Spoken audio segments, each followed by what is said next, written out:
हमारे सदगुरु हैं, बहुत प्रिय हैं पूरे देश के लिए। उनको अचानक ही अभी ब्रेन हेमरेज हुआ है, जिसका कि अभी ब्रेन सर्जरी किया गया है। तो हम लोग प्रायः ब्रेन के सर्जरी को गलत मानते हैं। ये ब्रेन है, अभी देखिए, अभी हमारा ब्रेन हेमरेज क्या होता है उसके बारे में बताते हैं आपको। ये जो ब्रेन के बाहर में ये ब्रेन हो गया, इसके ऊपर हड्डी रहता है, ये वाला स्कल। इस स्कल और इस ब्रेन के बीच में जो ब्लीडिंग होता है उसको बोलते हैं एक्स्ट्रा क्रेनियल हेमरेज। तो सदगुरु महाराज को सिर्फ ब्रेन के बाहर हेमरेज हुआ था, जो कि ज़्यादातर केस में अपने आप ही ठीक हो जाता है, और कभी कभी क्योंकि बहुत ही वीआईपी लोग हैं तो उनका ऑपरेशन करके ब्लड निकाल दिया जाता है।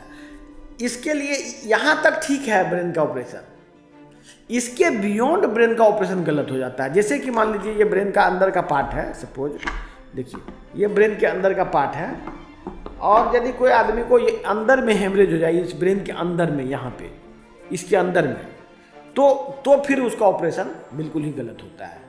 ब्रेन में हेमरेज होता रहता है, ब्रेन हेमरेज एक कॉमन चीज़ है, वो रिकवरी भी कॉमनली हो जाता है। सदगुरु को भी पता था, इसीलिए उन्होंने बहुत लंबे समय तक डॉक्टर को कंसल्ट नहीं किया।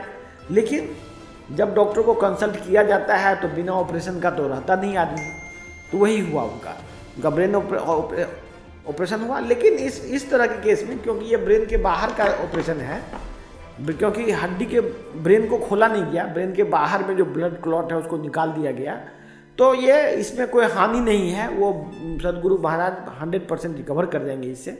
हमारा कंसर्न था कि यदि हेमरेज ब्रेन के अंदर हो जाए तो ऑपरेशन नहीं कराना चाहिए, क्योंकि उससे आपको ब्रेन जैसे ही ब्रेन खोलेगा अंदर में और ज़्यादा ब्लीडिंग हो जाता है, और प्लस ब्रेन को अंदर का ब्लीडिंग को रोकने के लिए आपको ब्रेन के पार्ट को काटना पड़ता है, तो आपको ज़्यादा लॉस होगा और फायदा कम होगा। स्ट्रोक में प्रायः कहा जाता है कि जब स्ट्रोक हो जाए तो उसमें ऑपरेशन नहीं करना चाहिए।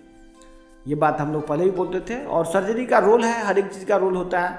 मान लीजिए किसी का एक्सीडेंट हो गया, ब्रेन में हेमरेज हो गया, तो वो तो ऑपरेशन करना ही होगा, या कुछ और भी बहुत तरह का चीज़ होता है जो कि दुनिया में ज़रूरी है। लेकिन चिकित्सा के नाम पे साइंस का मजाक भी बनाया जाता है, जैसे कि ब्रेन हेमरेज इंट्राक्रेनियल हेमरेज हो गया, उसमें ऑपरेशन कर दिया जाता है, जिसका रिजल्ट प्रायः अच्छा नहीं होता है। तो ये बात बहुत अच्छी है कि सदगुरु महाराज का ये पूरा कम्प्लीटली रिकवर होने वाला चीज़ है, और ये बहुत ही हमारे देश के लिए अच्छी बात है। धन्यवाद।